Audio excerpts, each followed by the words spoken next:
Hi. Hi, Doug. Hi, Myrna. Good morning. Good morning. Oh, that's great. So I didn't know that Susan appeared with Joe. That's great because Joe, her husband, became a course student.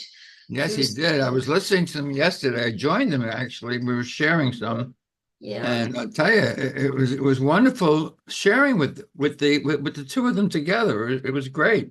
yeah, that's wonderful. Yeah, and it's nice to be able to share with a mate, the Course in Miracles principles. Yes, You it can is. share the idea. Yeah.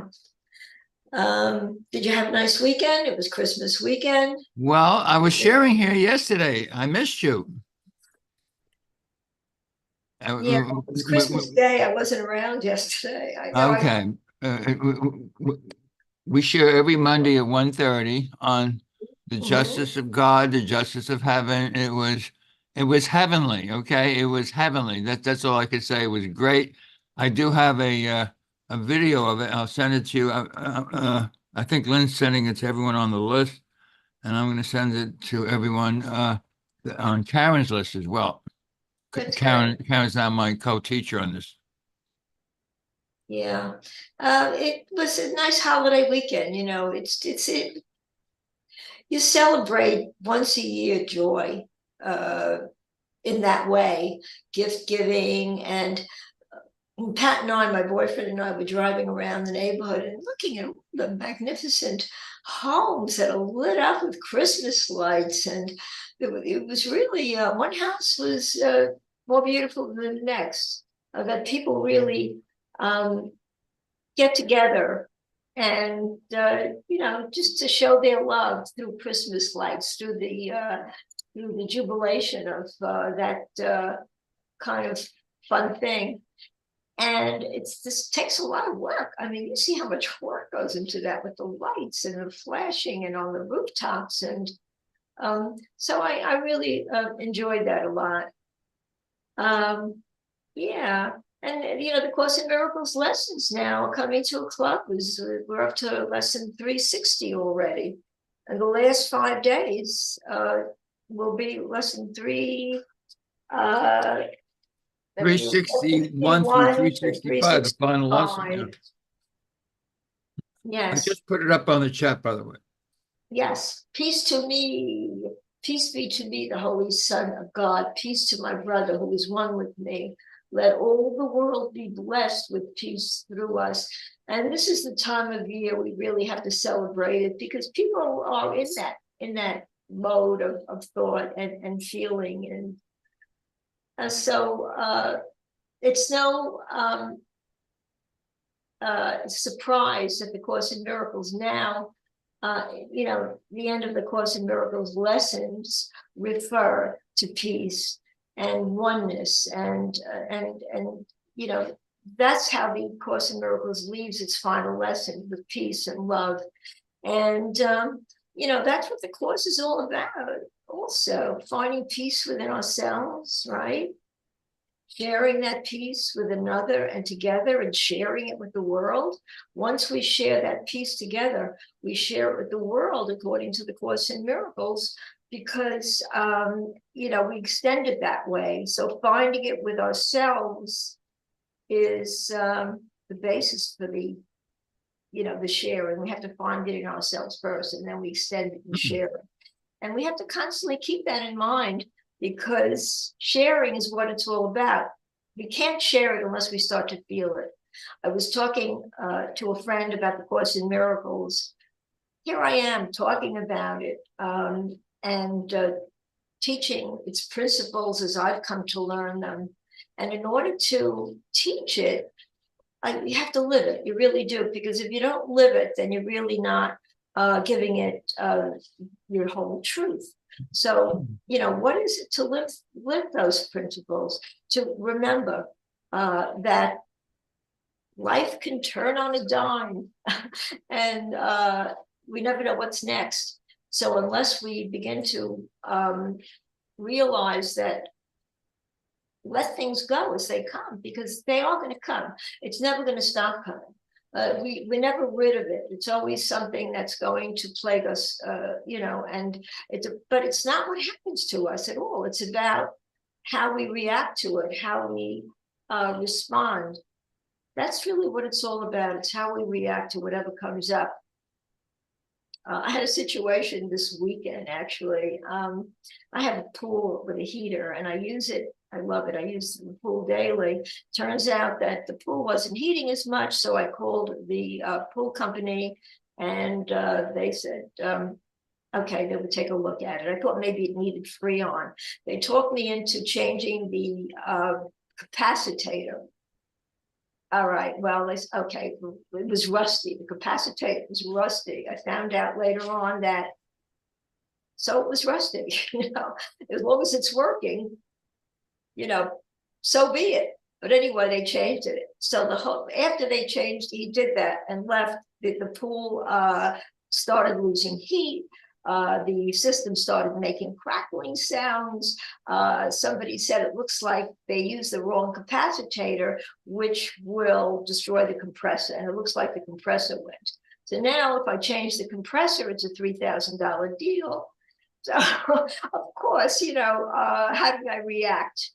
Well, I got to tell you, I wasn't really bad at all. I kept reminding myself that life turns on a dime. We never know what to expect. And I really behaved very well with it because I know that this is a reminder. It's a reminder telling me that this is no different than anything else that occurs. There's no order of difficulty in miracles. One is the same as the other. There are no small upsets. One upset is the same as the other. So I try to adhere to that and really try to use the principles of Course in Miracles in that respect and remain calm and peaceful and so forth. And whatever happens, happens. Anyway, I just wanted to use that as an example. I just wanted to, before I turn it over to you, I'm writing a book, actually, and I just completed it. This one's a love story. It's very different from anything I've ever done. Anyway, I wanted to use the phrase in one of my chapters, life turns on a dime. So I Googled it. Sometimes life turns on a dime, sometimes towards us, but more often it spins away, flirting and flashing as it goes. And that's Stephen King. Okay. So I like that, really. It comes and it goes, and that's what it is. And once we realize that nothing is going to stay the same anyway, it helps. Anyway, so I'm giving it over to you, Doug. Okay, thank you. Thank you so much for opening us up and starting us off. I'm going to take another look also at today's lesson. You're right. It's the last lesson in the course before the final lesson. And the final lesson is, it basically is the only thing you really need here. I give this holy instant to you. Holy Spirit, put you in charge of my request. Knowing the direction you lead brings me peace. I mean, he could actually start the course with that, or ends it. It's the same thing. It doesn't really matter. But today's lesson is lesson 360. I'm just going to go over it just one more time. Peace be to me, the Holy Son of God. Peace be to my brother who was one with me. Let all the world be blessed with peace through us. Lesson 360. Now, Ken Wapnick's commentary, which I did put in the room as well, says, if I wish to remember my oneness as Christ, which is the truth of what I am, I cannot exclude any of God's sons from the vision of holiness, nor would I want to, knowing its tremendous cost to me of losing myself. And now, as I read those words, it kind of reminds me of exactly what Section 9, Chapter 25, Section 9, the justice of heaven. I mean, this is the justice of heaven. Either all are included equally. If I deny anyone their blessings, I deny myself. That's a tremendous cost. I'm denying myself of the truth.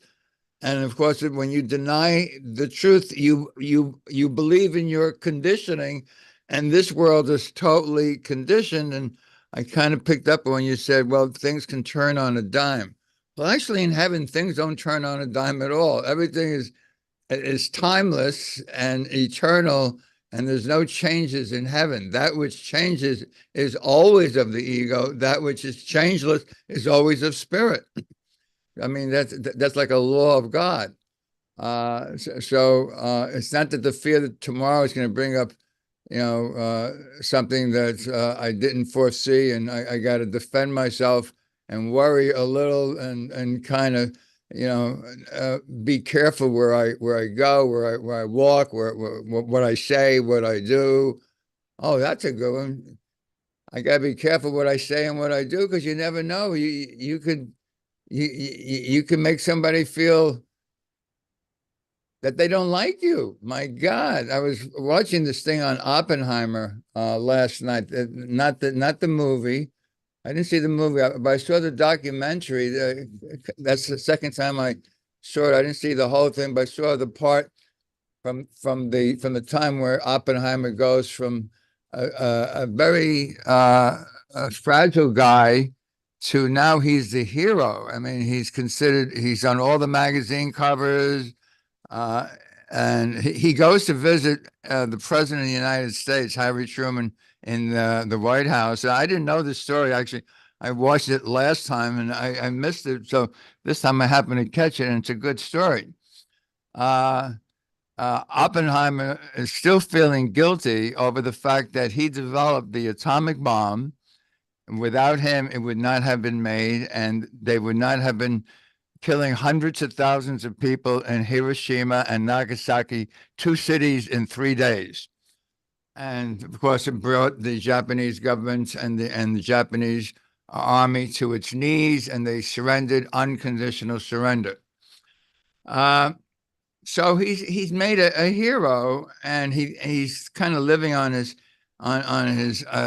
new fame, and he becomes bolder, and he's not the pushover guy from 20, 30 years ago when people were making fun of him. So he's sitting in Harry S. Truman's office, and he wants to tell him, maybe you really should not develop a bigger bomb than the one that's already developed, because if you do, it's only going to bring more terror and horror. He says, I already have blood on my hands. And this is what Oppenheimer says, I already have blood on my hands. And Truman didn't want to hear that. Truman did not want to hear that Oppenheimer had blood on his hands, because Truman figured that he had blood on his hands because he was the one that ordered the bomb drop on Hiroshima and Nagasaki. So he actually called somebody and told him to please lead Robert Oppenheimer out of his office. And after he was out of his office, he told his secretary, never let that weak guy with no spine into my office again. The idea of not having stand up for what it is that you believe in, it kind of reminds me of a little of me. I kind of sometimes think of, what will people think of me? I mean, if I say the wrong thing, what will people think? And that's a nice topic. What others will think. Now, if you're doing the course, you might laugh and say, but Dov, don't you always say there's nothing outside of you? Why are you worried about what people are going to think? There's nothing outside of you. This is what you must ultimately learn. When are you going to learn it? Next year? Tomorrow? Next week? Next month? No, now. So my willingness to say what I want to say without worrying, fearful what other people say, is looking exactly at the ego's conditioning, because the ego has conditioned us to worry that I don't want to be, judged. Well, why would I possibly be judged? Oh, because I judge other people? Is that it? That's right. You got to laugh. With that, I'll turn it over to you, Myrna. That's great, Dove. Yeah. I saw the movie Oppenheimer too, actually. And one of the things that stayed with me was that when they developed the atomic bomb and they tested it, before they tested it, they had no way of knowing where it would stop, actually. They really didn't know the impact. I mean, they knew that it had great impact, and obviously it did, but it could have just kept going. And they really didn't know. And that's what they worried about. Anyway, according to the movie, there are some good movies now. There's one called Maestro with Bradley Cooper, and Yeah, I I don't saw know. it. It's great. Oh, did you see it? He was really, I mean, first of all, what made me watch it was that he got a 7-minute standing ovation, I believe was from the Cannes Film Festival. At one of these festivals where they had previewed the movie, there was a 7-minute standing ovation. I have to tell you, even though the movie was slow moving, Bradley Cooper was extraordinary. Not only did he produce, direct, and act in it, he did the acting, but he did a job that blew me away, really. I just saw that. It brought to mind that movie as well. Just he got so into the character that and so convincing and so extraordinary. I couldn't stop raving about the movie just because of the acting on his part. It's always good to catch a good movie, isn't it? I mean, there's so much garbage, really, that when you really sort it out and find some of the movies that have some, impact on the truth, Yeah. then He had two other people who produced it with him.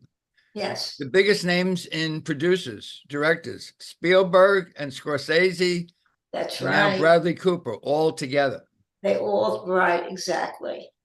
The three of them, were involved in producing and directing, and of course, he did the acting. I mean, I just think it was just a tremendous job. He deserved that ovation.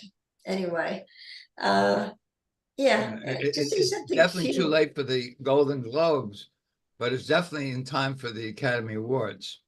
Yeah. When is the Academy Awards? March, Academy April? Awards are coming up like in March.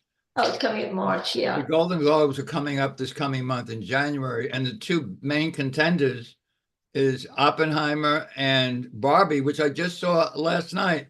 They're showing it on Max on HBO Max, and it was better than I thought. It's really a picture of what happens in a world of winners and losers, which is the world that we live in.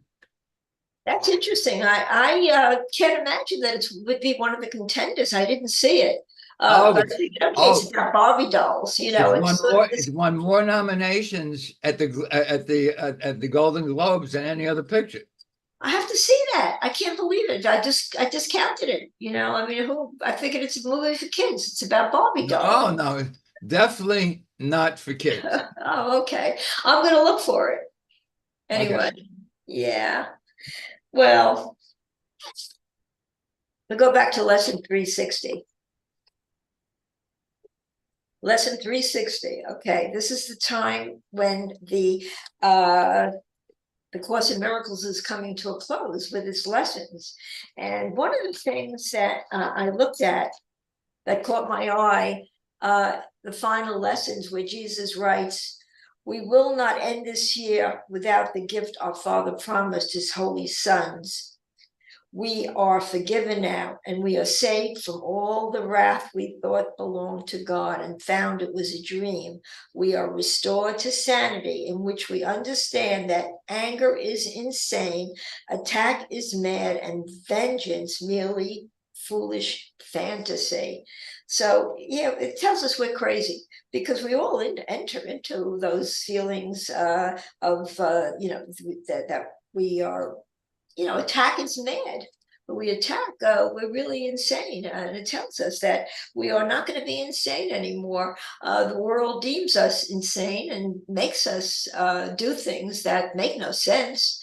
And that yet we justify our reactions to what sometimes comes our way when, the Course in Miracles implores us to just keep going, just let it go, let it happen, let it, as Stephen King said in that quote I just read, when life turns on a dime, it comes and yet it flashes and goes away.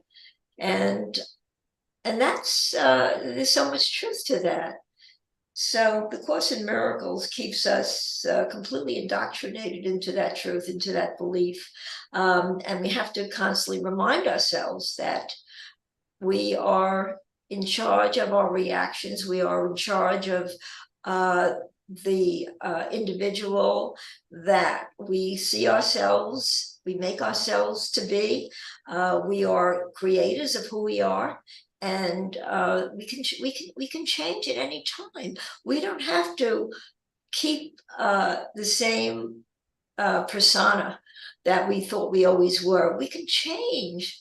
And when we see ourselves changing for the better, we know that we are, because we're feeling the truth. We're feeling the peace of God. And this weekend, when I experienced that ordeal that I told you about the pool,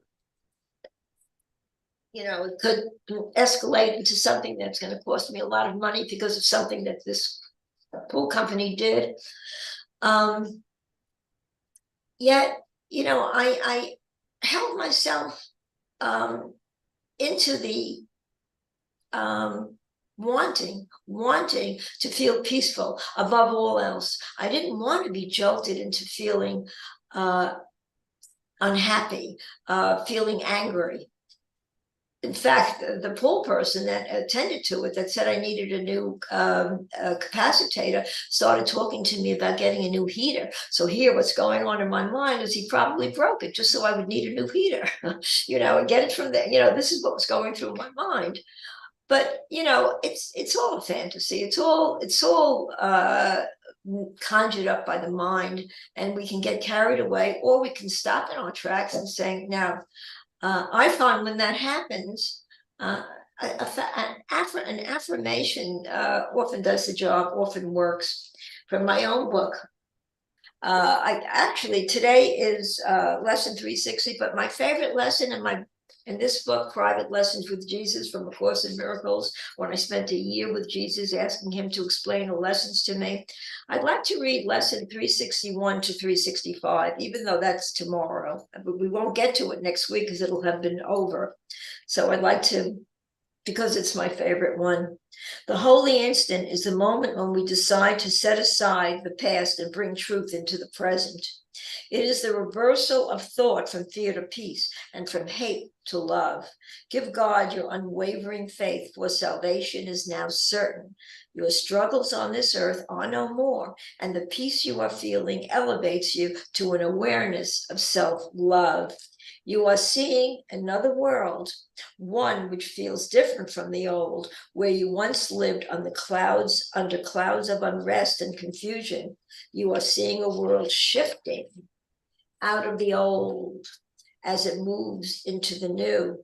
It is a place where the strength of peace overshadows fear. God welcomes you to the origins of your creation, which is to love and to be loved. Be joyous and peaceful the rest of your days. You have come to a place which reveals your true identity. You know this is so, for you are feeling a newness of freedom as never before. Follow me where I lead you. You have come to know me as your brother, the one who will come for you personally when your body is laid aside and you come to join me in your final resting place, blessed with eternal peace. So I loved about this, really, what came to me in this lesson was really the last sentence. You have come to know me as your brother, the one who will come for you personally when your body is laid aside and you come to join me in your final resting place, blessed with eternal peace. How could that not give me complete peace over anything? Knowing Jesus tells me, in this lesson tells me, that he'll come to me for me personally. Well, that's what he does, doesn't he? Obviously, if he states that, and I can only adhere to that promise. To me, it's a promise.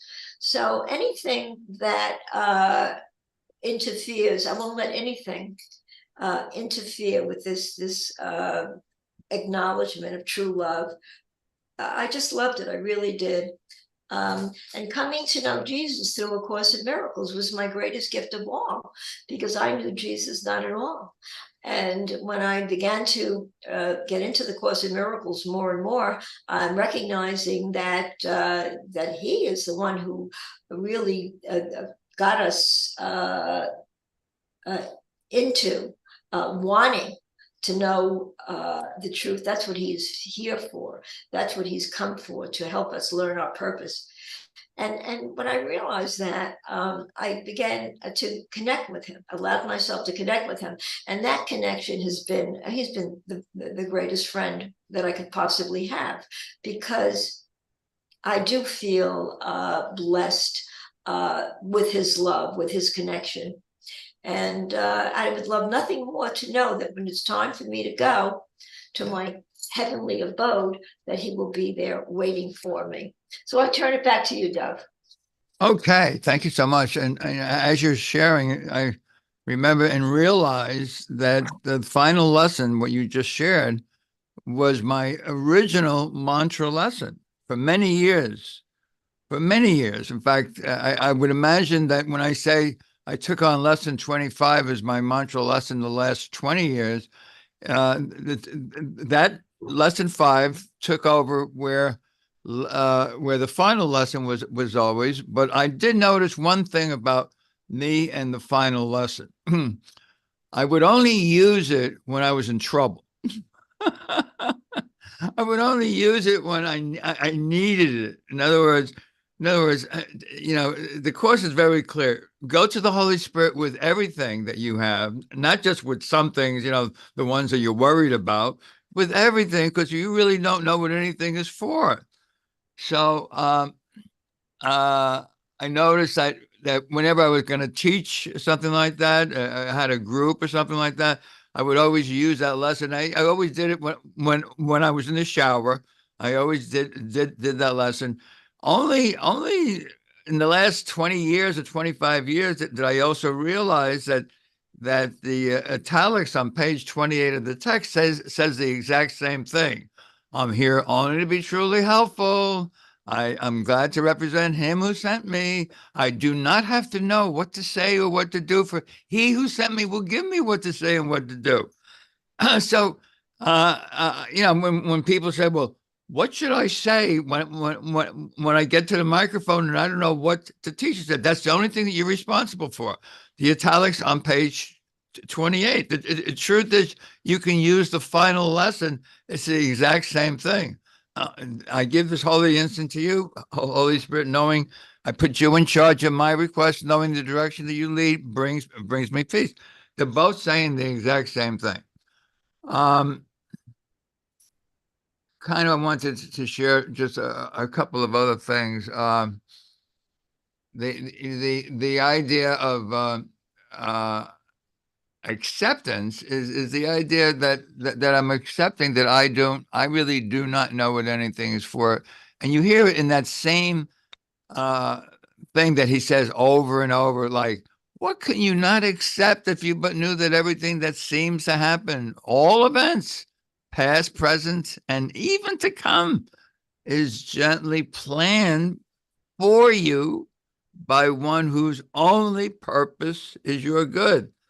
And then, of course, in what I call chapter 4, section 5, first sentence, I call it Fahrenheit 451. He says, all things are happening for the good. This is always true, except in the judgment of the ego. So I am so conditioned in this world that things are not for me, that things can be turned on a dime. No, everything is a lesson I came here to learn. Lesson 193. All things are lessons God would have. All things. And that includes dropping the bomb on Hiroshima and Nagasaki and going back to the Oppenheimer. I'll say a couple of words about the Barbie, which I didn't think I was going to see it. I just happened to turn on HBO last night. exactly at 8 o'clock, and it started. I think it was like the first time they were showing it. I don't know, and I had heard it was not for kids, which kind of kept me watching it. In fact, her last line as the movie ends is, "I'm going to see my gynecologist." I mean, mothers don't bring their little girls to see a movie where the last line is, "I'm going to see my gynecologist." Uh, it's actually a version of the Course in Miracles, Barbie. And you know, the woman who directed it, she's the first woman director that ever made $1 billion box office movie. The movie made $1 billion at the box office. I can only imagine half of it was by mothers who thought they were bringing their daughters to watch Barbie, and it's not.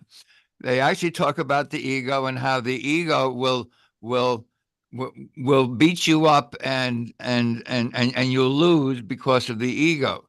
Uh, Not to take the movie away, but you know, Barbie first wakes up at the beginning of the movie in a land called Barbie Land, where she's always happy, and and all the other Barbie dolls, or all the girl Barbie dolls, are all happy, and they don't really care about Ken too much, and Ken's a little unhappy by the fact that she doesn't pay any attention to him. And then, of course, things, as you would say, turn on a dime. They meet a few people that tell, well, if you go through this door, you'll be in a whole different world. And all of a sudden, they're into reality.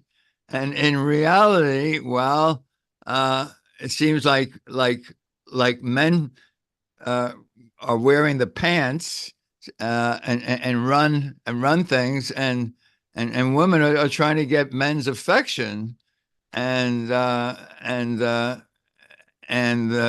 men are kind of bossy about it, kind of like the ego is, and you know, maybe I'll do this, and maybe I'll do that, and maybe I won't do this, maybe I won't do that, and and someone who's Barbie's friend says, well, you know, don't worry about the fact that he's not paying attention to you.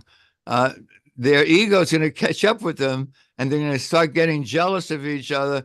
And that jealousy, that competitiveness, will win out, and they'll all lose. Now that sounds just like the Course of Miracles. In fact, that's a section that we actually read yesterday, the Justice of Heaven, chapter 25, section 9. Either all gain and win, or nobody gains and all lose. So it's really a spiritual picture. That's my comment. Over to you. I'm going to look for it. I am. I like movies related to A Course in Miracles to some degree. I mean, in other words, you have to get the overall message in order to make that comparison. You know, you look at a movie like The Matrix, they say that it's Course in Miracles. Yet I could never really, understand that. Did you ever see the movie The Matrix? Oh, How my does that favorite relate? movie. I love it. How does that relate to A Course in Miracles? Tell me. Well, well, when you're in the Matrix, you're like in this world, and you believe the world is real. So the people that live in the Matrix, they go to work in the morning, they work all day, they come home, and they think they're doing a day's work. No, they're actually being used by the system. And that's exactly what this world is. If you think everything here is okay, well, you know, I'm going to have a nice vacation, a nice Christmas, you know, basically none of this is real. Not one thing here is real. That's the same as the Matrix. Not one thing in the Matrix was real. You have to leave the Matrix to recognize that you're free. That's Neo finally, he said, Morpheus said, do you want the red pill, or you want the purple pill or blue pill? This one will allow you to wake up in your own bed, and you'll forget everything, and you'll go on as usual. I think it's the blue pill, but if you take the blue pill, you'll be in a whole different world. So that's really what the Matrix is about. Interesting. I, Yeah, I never got that message really. To me, it just looked like people flying around the room. But anyway, maybe if I brought it up again, I might see, that message in it, which is true.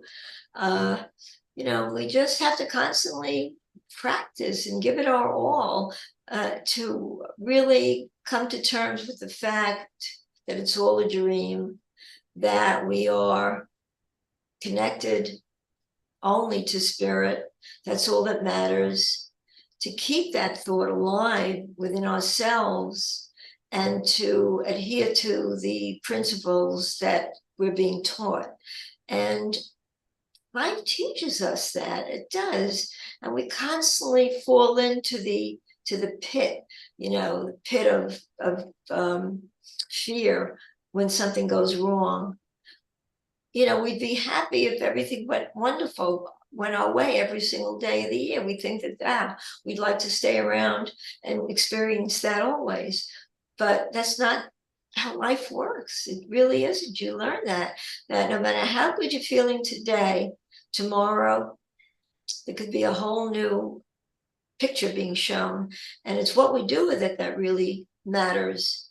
My own daughter taught me that she's wonderful. She's my older daughter. The younger one, we have differences. Well, anyway, I really don't want to go into that. But the older one is a teacher. She works for a company called Best Foot Forward. And it's an organization that teaches children who are in the foster care system. So she specializes with foster children. And she tells me about these kids. Some of them really have a very hard life.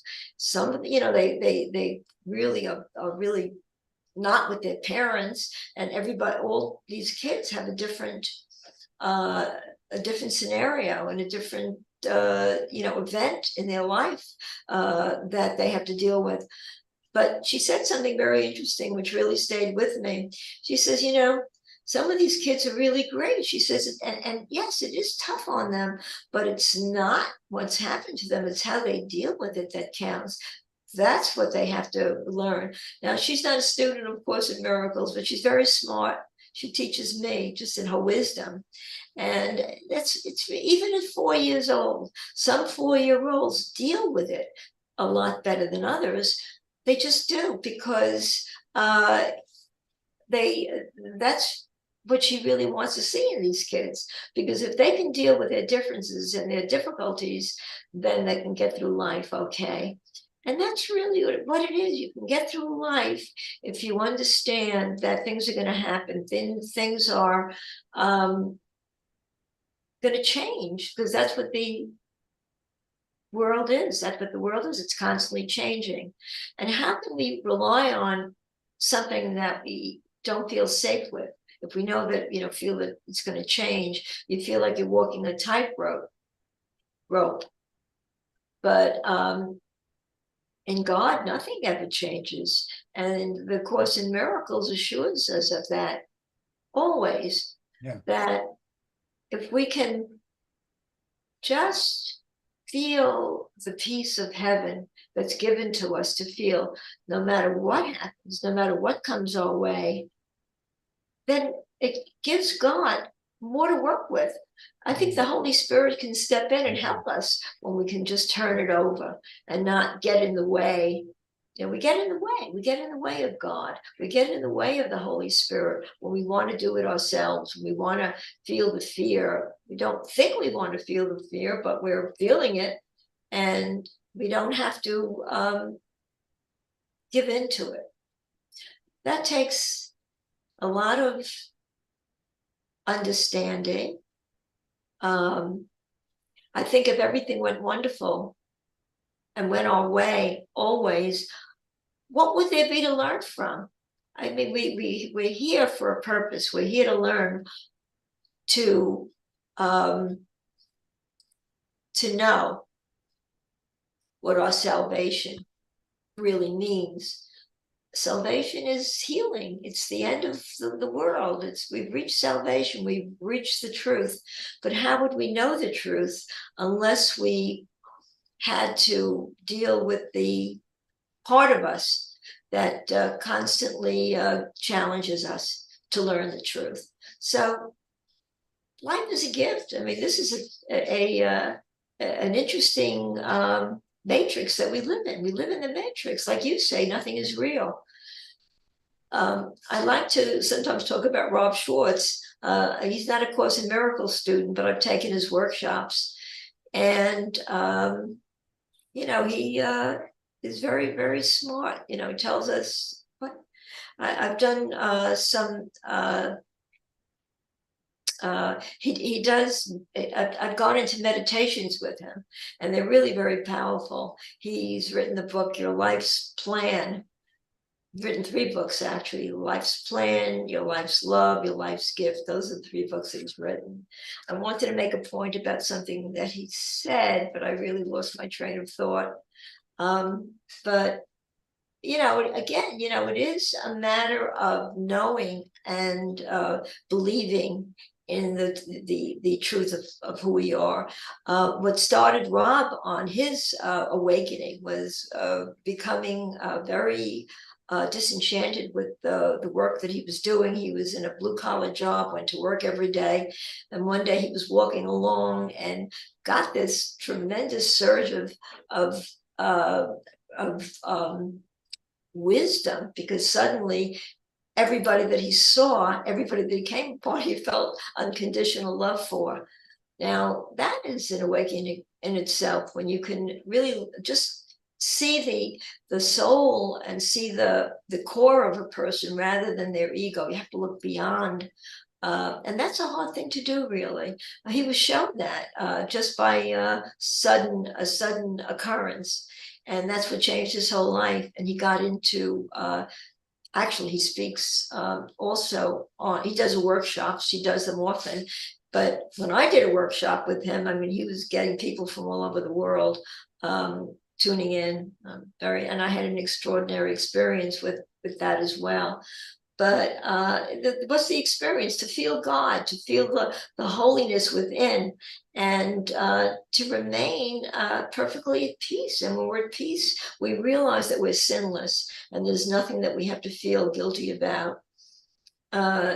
Because guilt is also a condition of the ego, all right, that keeps us in its power.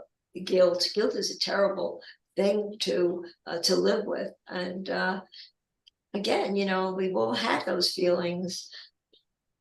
I give it up now. I really do. I give it up because I choose to give it up. And I'm not 100% there yet. If I was, I wouldn't be in this body. I would be kind of just disappear. But there's still more learning, I'm sure, for all of us. But I think I've traveled a long way, and I think I'm still moving along.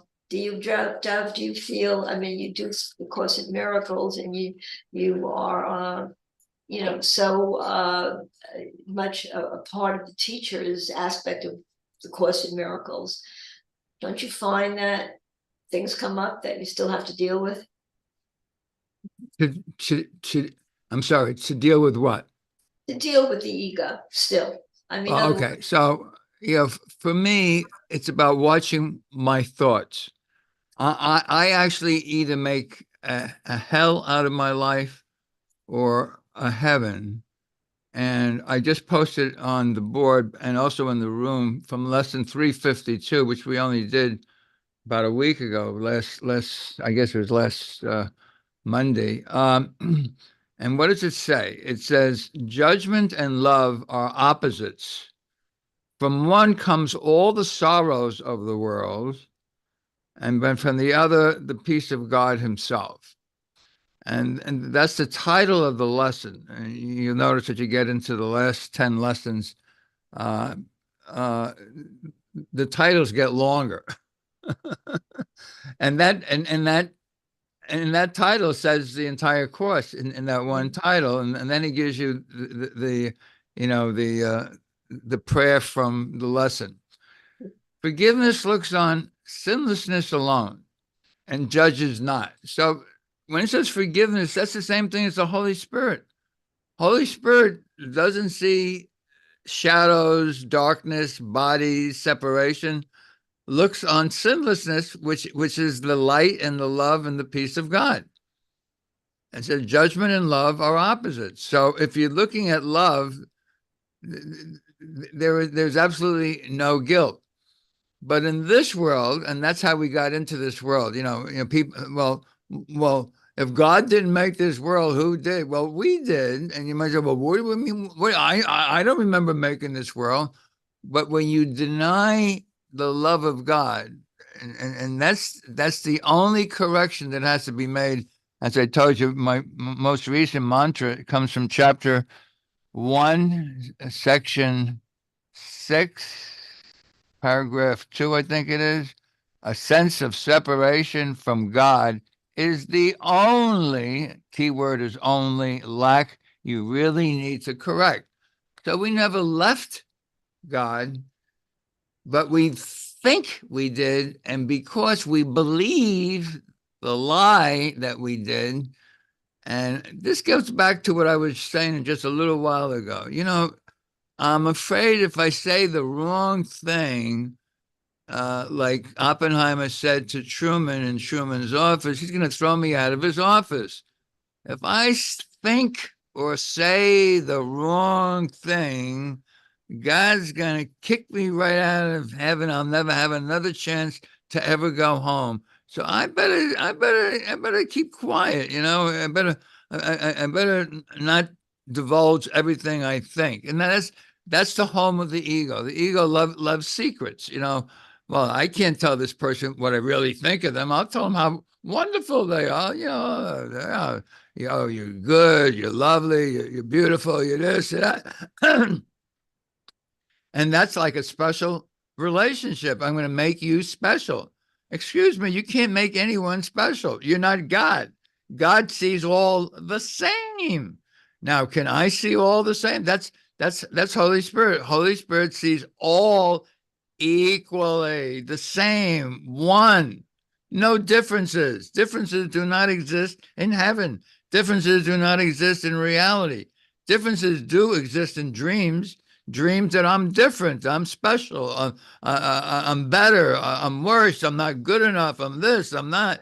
I'm none of those things. I'm making it all up. That's what hell is. I'm making it all up and believing it's true. Wow, Dove, where did you get all that stuff from? I don't know. So I'm just going to read the lesson. It says, forgiveness looks on sinlessness alone and judges not. Through this, I come to you. Spirit comes to us by not seeing anything other than the perfect holy Son of God and includes your brother as the same. This inclusion invites atonement automatically. And that's the only thing I'm responsible for in this entire world, is to remember that what I think happened never happened, period. Judgment will blind my eyes and make me blind. Well, yeah, of course. I'm constantly judging other people, but what am I judging? I'm judging their behavior. I'm judging what they do. There's no they. There's no bodies. Remember, you're not a body, Dove. So how could you see other people as bodies if you're not a body? You can say I'm not a body until kingdom come. It's not going to do you any good as long as you see other bodies. The moment you see your brother as a body, you've attacked them, because bodies are separate from the love of God. You can't be in heaven or in the mind of God and think that you're anything called a body. God doesn't create bodies.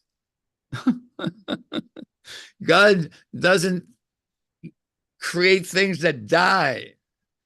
Death is of my own making. So there is no death other than my belief that God is crazy, that he wants his son dead. So, if I think that God can kick me out of the kingdom and want me dead, I gotta watch my words and my thoughts. I don't want him to think poorly of me. I want him to think well of me. Others are guilty, not me. Over to you, Myrna. I like that. Yeah, well, I think to be kind though, we have to really also watch our words. I mean, we just can't use words because that's a tool as well. We're using it as a tool.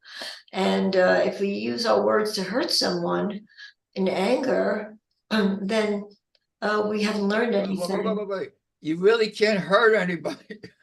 Yeah, yeah. But you know what? You can only hurt their ego, period. Yeah, but if you tell somebody they're a schmuck, okay, or I mean, even if you're thinking it, I mean, it's a hurtful comment. I mean, that's just one example. And you're right, the Course in Miracles itself, through the later lessons, like you said, the titles get long, but the lessons themselves get very short. And Jesus, at the end of the lesson, 361. Says that we use little words now. We don't really, thoughts now have to really take over, and the words are not really important anymore. Whereas at the beginning, it's interesting, at the beginning of the Course in Miracles, the lessons are very descript and long, whereas at the very end, they become very just one sentence teachings, and also the prayers are much more frequent. Prayer, that's what's important. I noticed jump in something. for a second. If you call a person a schmuck and you think it hurts them, it only hurts if they believe it's true. Well, they're going to believe it's true. If they believe that what you say has even an inkling of truth, they're going to be insulted. But back in S, and I took S before I did the Course in Miracles. At the beginning of S, and it's 2 weekends, it used to call people sometimes, you are an asshole. S-toll. Well, okay. That was the same thing, right? that was the term that people gave to what they said, but they actually used the word asshole. So one day, I think it was the second day of the first weekend, someone says, "Hey, listen, I don't want you to call me an asshole. I want my money back." He said, "Okay, go out to the cashier register, whatever, and they'll send you a check for your money back." In the second weekend, and the last day, in the last couple of hours, and when everyone's laughing and joking because they all got what S was about, someone said, "Can I ask you a question? Why do you call people an asshole?" He said, "Well, if I called you strawberry and cream, would you be upset?"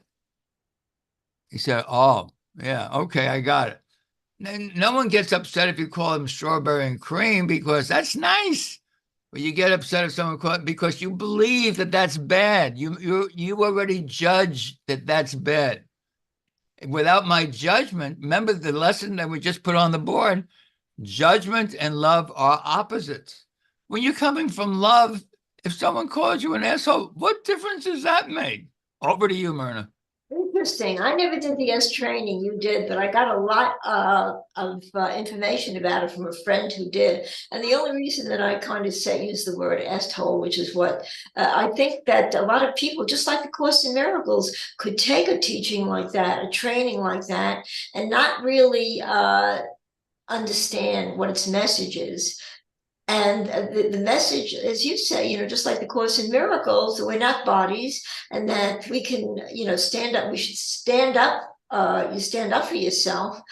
But some people apparently didn't understand that standing up for yourself is not necessarily necessary, or not necessary to use your words flagrantly without care, and just say whatever you please. That's where I kind of draw the line as well. And maybe the less words we use, the better. And the S was no different than any other teaching, just like A Course in Miracles. If we don't really get what it means, get the message, then we lose it completely. So, everything is about knowing the truth of what we're feeling, getting into your heart center, and then letting that reveal what you really need to say, what you really need to do. I've said this before, but in using words, Ken Wapnick said that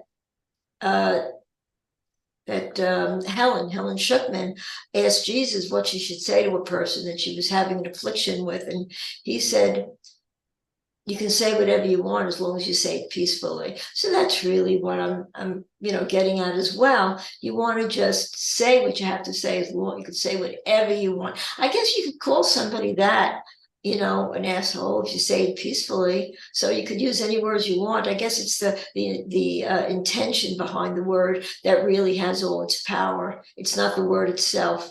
I just realized that, we're talking about this. As long as we can remain peaceful and use our words and our thoughts peacefully, then we get a lot further with whatever we want to say. Then nobody can be hurt if it's Yeah. Right. If someone calls you a schmuck, remember what Dove says. I'm always speaking about myself. I mean, the guy who calls you a schmuck is a schmuck. That's all. He's speaking about himself. He thinks he's talking to another person. He's looking at their behavior, and he thinks that their behavior is worse than his behavior. He's speaking about himself. You can write that on my tombstone. I'm always speaking about myself. Now, if you are enlightened, if you are aware, like Ken Wapnick would always say, well, what does that got to do with me? What does that got to do with me that that this person thinks I'm a schmuck? What does that got to do with me? Nothing.